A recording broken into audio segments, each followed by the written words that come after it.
आपका हमारे चैनल सफलता क्लासेस पे विश्व का भूगोल समाप्त हो चुका है। आज हम लोग विश्व के भूगोल से संबंधित एमसीक्यूज देखेंगे। लगभग 300 से अधिक लगभग 400 के आसपास एमसीक्यूज किया जाएगा, जिससे सभी परीक्षाओं में जो पहले भी आ चुके हैं प्रश्न उनके और जो आने वाले की संभावना है वे भी प्रश्न इसमें कवर किए जाएंगे। तो आप हमसे जुड़े रहिए, क्योंकि इसके बाद टॉपिक होगा आपका भारत का भूगोल। तो देखते हैं मित्रों, पहला प्रश्न, निम्नलिखित में से कौन सी वह एक वस्तु है जिसके सशक्त गुरुत्वीय क्षेत्र के कारण प्रकाश का भी उसकी सतह से पलायन नहीं हो पाता है। यानी ऐसा क्षेत्र जहां उसका गुरुत्वीय क्षेत्र इतना अधिक है कि प्रकाश भी उसमें से वापस नहीं आ सकती या उससे पलायन नहीं कर सकती।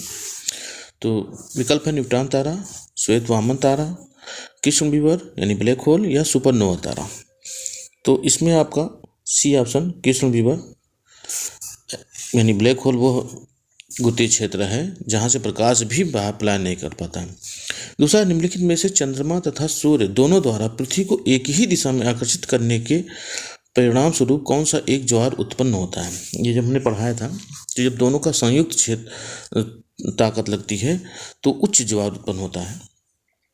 परिणाम स्वरूप उच्च ज्वार उत्पन्न होता है, दोनों का संयुक्त प्रभाव पड़ता है। तो तीसरा है आपका, निम्नलिखित में से कौन सा एक युग्म सुमेलित नहीं है। तो यहाँ सुमेलित देखना है ब्राज़ील, रियाइस, चीन, युआन, मेक्सिको पीसो और थाईलैंड रिंगिट। इसमें ये सभी वहाँ के सिक्के हैं जो वहाँ मुद्रा चलते हैं देश में।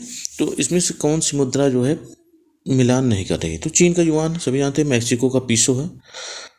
तीसरा यहाँ आपके जो ऑप्शन है थाईलैंड का रिंगिट नहीं है, ब्राज़ील का रियाइस है। तो यहाँ ऑप्शन ये थाईलैंड गलत है। अगला प्रश्न देखते हैं, निम्नलिखित से कौन सा एक आरेख पवन दिशा और अवधि को दर्शाता है। ऊपर कर लेते हैं थोड़ा। कौन सा आरेख पवन दिशा और अवधि को दर्शाता है। तो मानारेख यानी कार्टोग्राम, जलवायु आरेख, आर्गोग्राफ या तारक रेखा चित्र। तो पवन दिशा और अवधि को नहीं दर्शा सकता है, ये तारक चित्र रेखा चित्र जो होते हैं ये नहीं दर्शा सकते, और सभी दर्शा सकते हैं। पवन दिशा आरेख पवन दिशा और अवधि को दर्शा देता है, तारक रेखा चित्र दर्शाता है, और ये मानारेख, कार्टोग्राम, क्लाइमोग्राम और आर्गोग्राफ ये नहीं दर्शा सकते हैं। तीनों ये दर्शाता है खाली। ठीक है, निम्नलिखित कथनों पर विचार करना है। डायनासोर मध्यजीवी महाकल्प में पृथ्वी पर थे। बिल्कुल सही बात है, मध्यजीवी काल यानी मेसोजोइक इरा में डायनासोर थे। सभी डायनासोर तथा अन्य इख्थियोसॉरस और टेरोसारस जैसे सरीसृप ट्राइएसिक कल्प में अज्ञात कारणों से विलुप्त हो गए, यानी लुप्त हो गए। कई कारण दिए गए हैं, तो ये कहा जा सकता है कि अज्ञात कारणों से लुप्त हुए। वैज्ञानिकों के अपने अपने प्रमाण हैं, तो इसमें आपका ऑप्शन सी होगा। दोनों कथन सही हैं। अज्ञात कारण, चूंकि स्पष्ट कारण नहीं ज्ञात है, कोई कहता है उल्का पिंडों के कारण, कोई भूकंप के कारण, इस तरह से कई कारण बताए जाते हैं, तो स्पष्ट कारण नहीं है, इसलिए अज्ञात कारणों से लुप्त हो गए।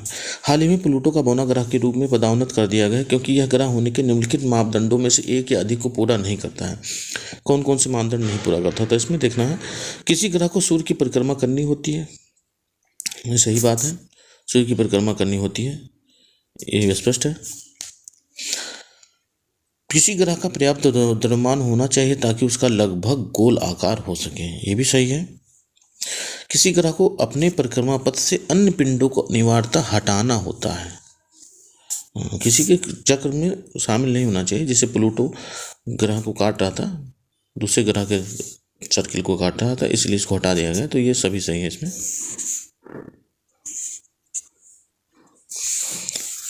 अगला हम देखते हैं 7वां प्रश्न, निम्नलिखित विकसित देश व विकासशील देश के बीच सुएज नहर एक महत्वपूर्ण कड़ी है। कौन सा, इसमें देखना है 3 कथन दिए हैं, इसमें से कौन से कथन सही हैं वो हमको देखने हैं। तो विकसित व विकासशील देश के बीच सुएज नहर एक महत्वपूर्ण कड़ी है। तो ठीक से हम देखते हैं, सुएज नहर आपका अफ्रीका और यूरोप के बीच महत्वपूर्ण कड़ी है, तो कह सकते हैं यूरोप विकसित देश वहाँ है और विकासशील आपका अफ्रीका के देश विकासशील है। तो सही है, पहला कथन सही है। यह भूमध्य सागर को सुएज की खाड़ी से जोड़ता है, ये गलत है, भूमध्य सागर को लाल सागर से जोड़ता है, तो ये कथन भी आपका गलत हो गया। दूसरा कथन, पहला सही है। यह एक समुद्र तल नहर नहीं है, ये सही है, समुद्र तल नहर नहीं है, सागरों को जोड़ता है, ये सही है। पहला तीसरा यानी बी सही है। विषुवत रेखा के दक्षिण में निम्नलिखित में से कौन सा देश स्थित है। अब आपको भूगोल की पूरी जानकारी होगी मैप की, तभी आप ये प्रश्न हल कर सकते हैं कि विषुवत रेखा के दक्षिण में कौन सा देश है। तो सामान्य ज्ञान तो आपको होना चाहिए कि दक्षिण में निम्नलिखित कौन सा देश है। Cameroon, Nigeria, Sudan. तो ये अफ्रीका के देश दिए गए हैं इसमें। तो अफ्रीका में आप देखेंगे तीनों रेखाएं आती हैं, मकर रेखा, कर्क रेखा और भूमध्य रेखा। तो दक्षिण में विषुवत रेखा के ऊपर तो नाइजीरिया, सूडान और कैमरून आपके ऊपर हैं, विषुवत रेखा के ऊपर यानी उत्तरी गोलार्ध में स्थित है, जबकि रवांडा आपका छोटा सा देश है जो नीचे दक्षिण में स्थित है। 4 सेल रासायनिक केंद्रों को नीचे दिए गए हैं, सेल रासायनिक केंद्र यहाँ दिए गए हैं। मानचित्र में अंकों द्वारा दिखाया गया है निम्नलिखित 4 स्थानों के साथ इनको सुमेलित कीजिए और नीचे दिए गए कोड का प्रयोग कर सही उत्तर दीजिए। नहीं, भारत का चित्र है, भारत के दक्षिण पश्चिमी घाट के चित्र हैं जहाँ 1 2 3 4 के दे दिए हैं। तो उनको हमको मिलाना है चारों को, ये कौन कौन से क्षेत्र हैं। तो 1 नंबर पे आपका देख रहे हैं गुजरात, यानी गुजरात का जो 2 क्षेत्र गुजरात के यहाँ दिए गए हैं, कोयली और जामनगर, दोनों गुजरात में स्थित हैं। तो 1 नंबर और 2 नंबर में आपको यही ध्यान देना है यहाँ पे कि 1 नंबर पे क्या है और 2 नंबर पे। तो यहाँ एक गुजरात का क्षेत्र है, एक गुजरात का यहाँ पे एक ही क्षेत्र है, जामनगर है। गुजरात का आपका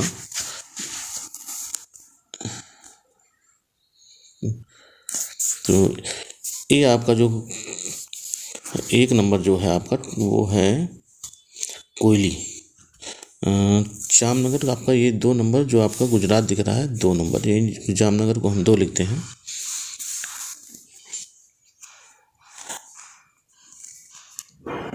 चार नंबर आपका कर्नाटक मंगलोर, मुझे डी का 4 है, डी 4 है। तो डी 4 इसमें 2 ऑप्शन में है, ए में और बी में है। अब हम देखते हैं यहाँ पे ट्राम्बे सी का आपका जामनगर तो आपका गुजरात में है। यहाँ पे मिलान करते हैं ए बी सी और डी, हमको ए बी सी डी से मिलान करना है। यानी कोयली कहाँ है, तो कोयली आपका 2 नंबर पे है, कोयली 2 नंबर पे आपका कोयली है, ठीक है। ए का 2 हो जाएगा और बी ट्राम्बे आपका 1 नंबर पे है, ट्राम्बे 1 और जामनगर 3 पे आता है। जामनगर गुजरात, ऑप्शन गलत मिल रहा है, डी 4 सही है। उसके बाद ऑप्शन आपका, तो यहाँ हम देखते हैं ए ऑप्शन सही है आपका, मिलान ए का 2 कोयली, बी ट्राम्बे मुंबई में है, ये आपका बी 3 हो जाएगा, बी ए और सी 1 कोयली गुजरात यानी सी हो जाएगा, और चौथा डी है। तो ये आपका आंसर ए सही है। निम्नलिखित में से किस एक के लिए प्लेनोमीटर का इस्तेमाल किया जाता है। तो क्षेत्रफल नापने के लिए प्लेनोमीटर का इस्तेमाल किया जाता है। तो ये पृष्ठीय क्षेत्रफल नापता है, दूरी को जो नहीं जानता है, देखिए 2 बी में दूरी है, सी में दिशा है, डी में आपकी ऊंचाई है। तो ये तीनों चीज़ नहीं है, प्लेनोमीटर प्लेन से बना हुआ है, क्षेत्रफल नापने, किसी मानचित्र पर पृष्ठीय क्षेत्रफल को जानने के लिए, खेतों का क्षेत्रफल वगैरह नापने के लिए भी प्लेनोमीटर का इस्तेमाल किया जाता है। यानी एक ऑप्शन ए सही है इसमें। निम्नलिखित युग्मों में से कौन सा एक सही सुमेलित है। यहाँ मुद्रा दिए गए हैं, उनको मिलान करना है कि कौन सी मुद्रा किस देश की नहीं सही सुमेलित है, और 3 गलत है, 1 इसमें सही है। तो म्यांमार, भारत, थाईलैंड का क्या था, अभी ऊपर हमने देखा था थाईलैंड का रिंगटिन लिखा था, तो थाईलैंड का रिंगटिन नहीं, थाईलैंड का क्या था, ये सही है, ए सही है, बी सही है। कंबोडिया का रियाल नहीं, रियाल सऊदी अरब का है, तो ये गलत हो गया।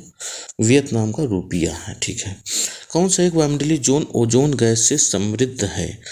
तो समताप मंडल में हमने बताया था कि ओजोन परत समताप मंडल में पाया जाता है। अगला हम 13वां क्वेश्चन देते हैं, इजराइल की सीमा किन देशों के साथ लगी है।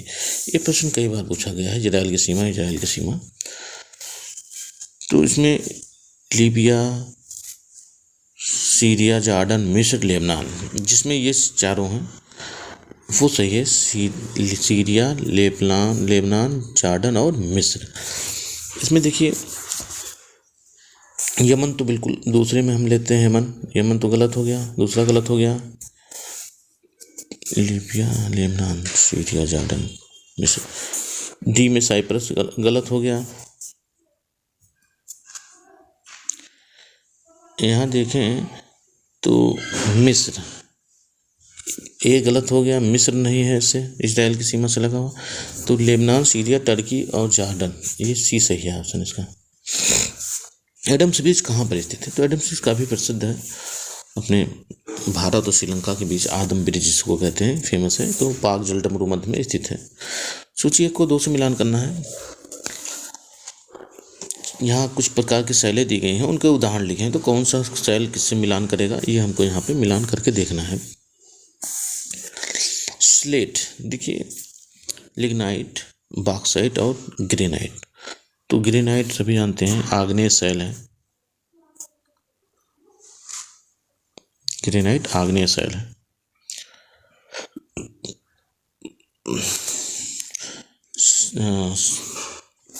बॉक्साइट में लोहा नहीं पाता, ये आला हो लवड़ा है, या इससे मिलान कर देंगे हम बॉक्साइट को, आला हो लवड़। यानी सी का 3 और डी का 1 किस में है? सी का 3, डी में 1। तो ये आंसर बी में मिलना है, बी का आंसर सही होगा। और स्लेट आपका क्या है? कायांतित चट्टान है। और लिग्नाइट आपका अवसादी शैल है, लिग्नाइट। अगला हम देखेंगे 16वां प्रश्न, निम्न से कौन सा एक कथन सही नहीं है? सभी यामियोत्तर वास्तविक उत्तर दक्षिण में चलते हैं, उत्तर दक्षिण में चलते हैं।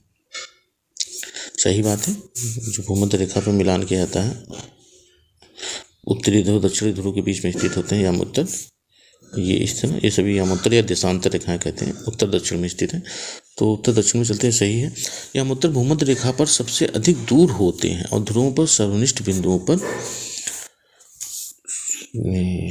सही है, भूमध्य रेखा पर सबसे अधिक दूरी पे होते हैं और ध्रुवों पर मिलते हैं, भी सही है। सभी यामोत्तर सदैव एक दूसरे के समानांतर होते हैं। देखिए भी अलग हो गया, क्योंकि यहाँ पे तो कह रहा है मिलते हैं, उस तीसरे में कहा गया समानांतर होते हैं। तो यामोत्तर रेखाएं या देशांतर रेखाएं एक दूसरे को काटती है, ना कि समानांतर होती है, गलत हो गया। गोलों पर अनिश्चित संख्या में अंतर खींचे जा सकते हैं, सही है, अनिश्चित संख्या में खींचे जा सकते हैं। कौन सा एक सौर परिवार का सबसे बड़ा ग्रह है? तो ये जो हमने बताया था, उससे बताया था कि सौर ग्रह का सबसे बड़ा ग्रह, सबसे बड़ा उपग्रह आपका गैनीमीड है। ताप को बढ़ाने वाला जलवायु परिवर्तन निम्नलिखित देशों या क्षेत्रों में से किन कारण के लिए लाभदायक हो सकता है?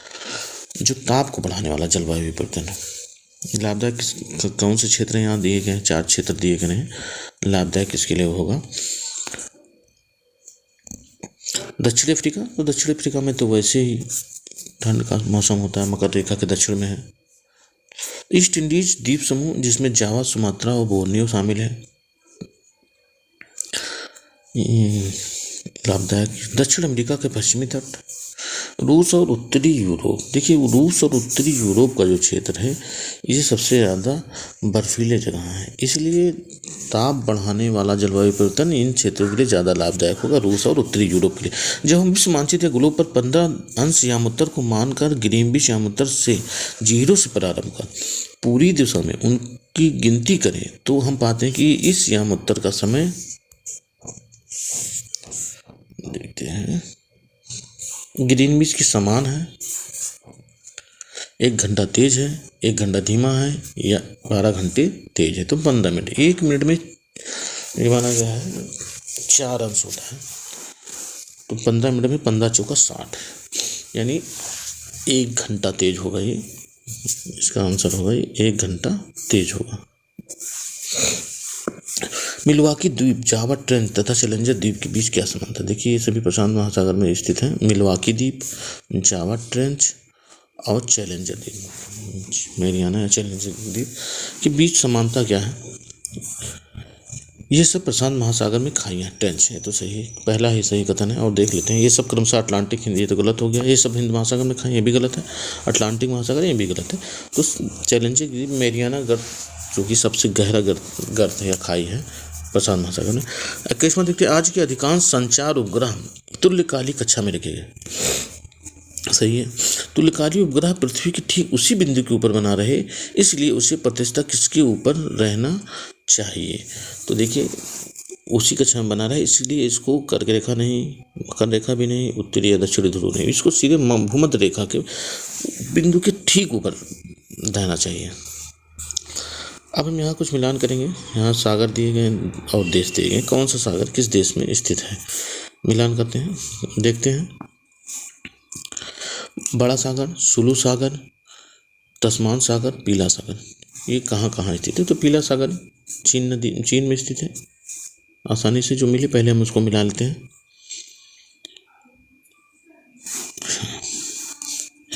तस्मान सागर इंडोनेशिया और न्यूजीलैंड के बीच में है, तो ये तो सीधे इससे मिल जा रहा है, यानी C का 3 और D का 1, C का 3 D का 1 किससे मिला है? ए से, केवल ए में है ऑप्शन, ए सही है। दूसरा, बड़ा सागर इंडोनेशिया में और सुलू सागर फिलीपींस में है। ये देखिए, बड़ा इंडोनेशिया, सुलू सागर फिलीपींस, तस्मान सागर न्यूजीलैंड और पीला सागर चीन में है। ठीक है। पृथ्वी सूर्य के चारों ओर दीर्घवृत्तीय पथ में परिभ्रमण करती है और सूर्य उस दीर्घवृत्त की एक नाभि पर स्थित है। उस स्थिति की कल्पना कीजिए जिसमें पृथ्वी सूर्य के चारों ओर वृत्तीय पथ में परिभ्रमण करती है। उस स्थिति में निम्नलिखित में से कौन सा एक परिणाम निकलेगा?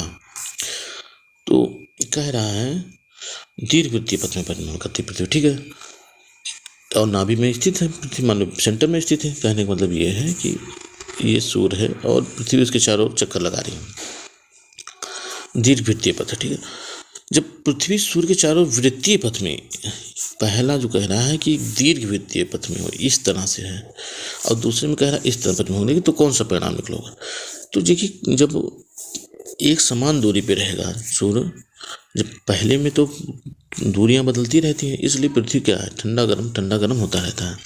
लेकिन जब एक समान दूरी पे होगा, सूर्य के चारों वृत्तीय पथ में गति करेगी, परिभ्रमण करेगी, तो ये परिणाम क्या होगा? उससे कोई अंतर नहीं होगा, गलत अंतर पड़ेगा। मौसम के बीच का अंतर कम हो जाएगा, पृथ्वी बहुत गर्म हो जाएगी, पृथ्वी बहुत ठंडी है, देखिए बहुत नज़दीक हो जाएगा, और ये पृथ्वी बहुत गर्म हो जाएगी। समान पथ में गति करेगी तो गर्म हो जाएगी पृथ्वी। सुमेलित कीजिए, यहाँ पे देखते हैं भारत की प्राकृतिक वनस्पति और उनके वार्षिक वर्षा को हम देखते हैं, मिलान कर लेते हैं।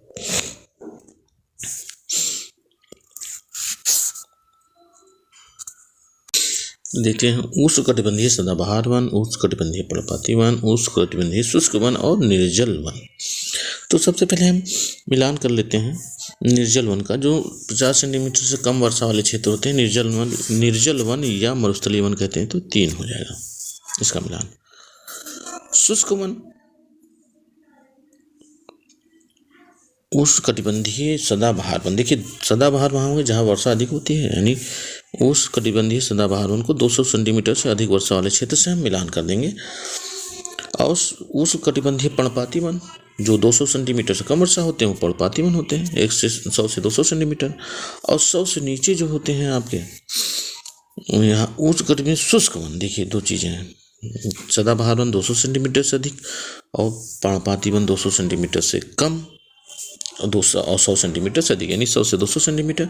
फिर है उष्णकटिबंधीय शुष्क वन जो होते हैं ये 50 से 100 सेंटीमीटर, यानी 5। तो 2 1 और 5 3, 2 1 5 3 देखते हैं। 2 1 5 3 किसमें है? C, 24 का C हो जाए 2 1 5 3। अगला हम देखते हैं, यदि पृथ्वी पर वायुमंडल नहीं होता तो दिन और रात के बीच तापमान क्या होता? वायुमंडल नहीं होता, जैसे कि चंद्रमा पर वायुमंडल नहीं है, तो दिन और रात के बीच के तापमान में क्या अंतर होता? तो क्या होता भाई, दिन में तेजी से बढ़ जाता और रात में तेजी से घट जाता। तो यही कहते हैं तेजी से घटता और बढ़ता, वायुमंडल नहीं होता। तो निम्नलिखित में से कौन से सर्वोत्तम तरीके से स्पष्ट करते हैं कि यदि किसी नदी की निचली धारा अवसाद से कभी कभी अवरुद्ध क्यों हो जाती है? ये स्पष्ट करते हैं, कौन सी बात स्पष्ट करती है इसमें से? तो देखते हैं, नदी की घाटी निचली धारा में सबसे अधिक चौड़ी होती है। नीचे ज़्यादा, चूँकि दबाव अधिक होता है। ये देखिए नदी की धारा है, तो नीचे की तरफ जितना रहता है पानी उस दबाव अधिक होता है, तो यहाँ नीचे ज़्यादा चौड़ा होता है। सही है। क्यों हो जाती है? नदी का वेग उसकी निचली धारा में कम होता है। नदी की घाटी जो निचली धारा में सबसे अधिक चौड़ी होती है, चौड़ी अधिक होती है, लेकिन निचली धारा में वेग उसकी निचली धारा में कम होता है। दाब अधिक होता है, इसलिए वेग तो कम होता है, लेकिन चौड़ी अधिक होती है। ये भी सही है। कई बार नदी की निचली धारा में डेल्टा विकसित हो जाता है। निचली धारा में डेल्टा विकसित हो जाता है क्योंकि जो गाद आते हैं वे गादों का जमाव इन्हीं क्षेत्र में हो जाता है, इसीलिए यहाँ डेल्टा विकसित रहते हैं। ये भी सही है। निचली धारा से अधिकांश पानी सिंचाई के लिए लिया जाता है। नहीं, ये तो गलत बात है। सिंचाई के लिए अधिकांश जल ऊपर से लिया जाता है, ऊपरी धारा से। तो इसमें 1, 2, 3 सही है आपका। अगला प्रश्न देखते हैं। किसी स्थान का अक्षांश निम्नलिखित में से किसका संकेत है? अक्षांश किसका संकेत है? तो अक्षांश हम देखेंगे यहाँ पे समय का, गलत है। ऊंचाई का नहीं, वर्षा की मात्रा का भी नहीं। अक्षांश तापमान का संकेतक है। एक अच्छा संकेतक तापमान का हो सकता है। निम्नलिखित में से कौन सा या कौन से कथन अक्षांश रेखाओं के संदर्भ में सही है? अक्षांश का वे 0 अंश से 90 अंश तक संख्यांकित सकेंद्री वृत्त हैं। 0 अंश से 90 अंश तक अक्षांश रेखाएं सांकेतिक वृत्त हैं। ये सही बात है। वे भूमंडल पर वृत्त हैं जो विषुवत वृत्त के समांतर हैं और जो विषुवत वृत्त के उत्तर और दक्षिण में स्थित। ये दोनों बातें सही है। यामोत्तर रेखा क्या निर्धारित करती है? तो यामोत्तर रेखा देशांतर रेखा जो है वो क्या निर्धारित करती है?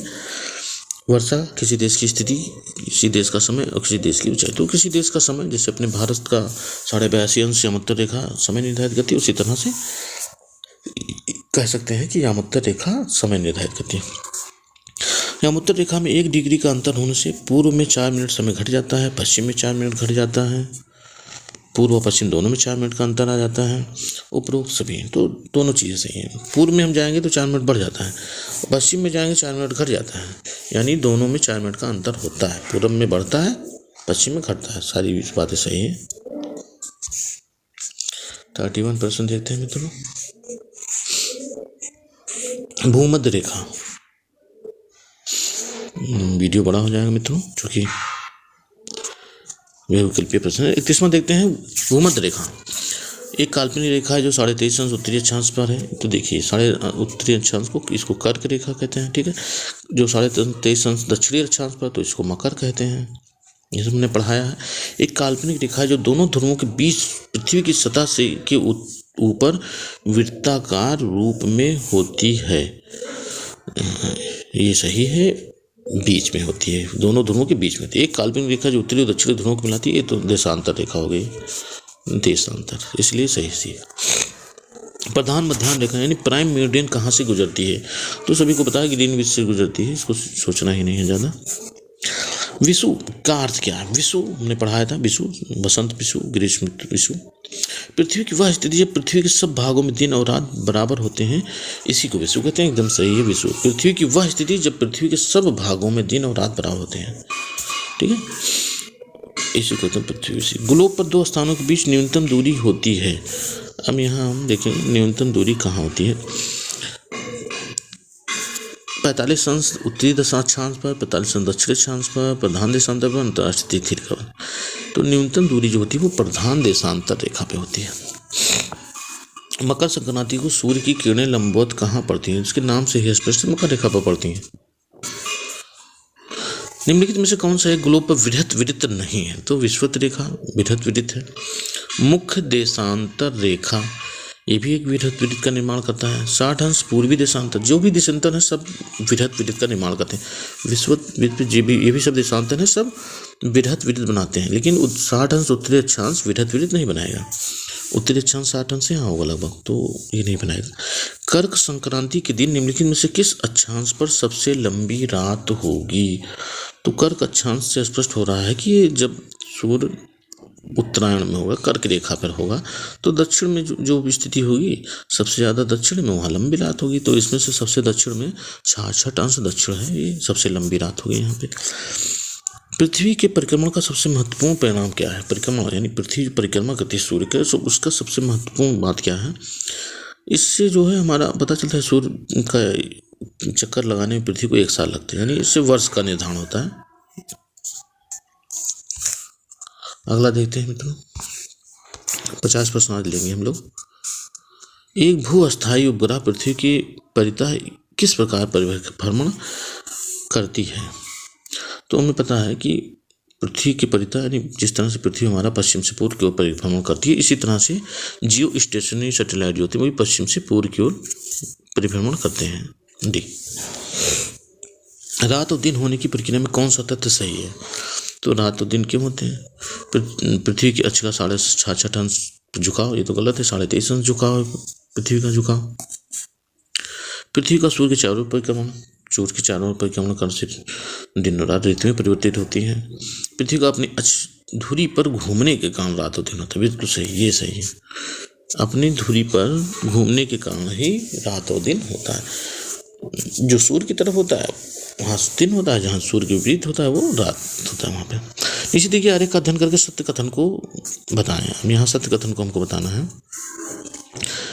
ये आर्कटिक वृत्त है, कर्क रेखा है, विषुवत रेखा, मकर रेखा और आर्कटिक। आरेख द्वारा पृथ्वी की 1 जून की कक्षीय स्थिति को प्रदर्शित किया गया है। तो नहीं 1 जून।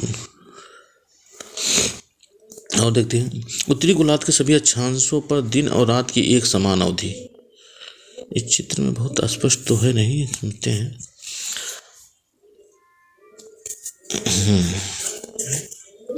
आर्कटिक वृत्त के उत्तर में लगातार दिन की अवधि।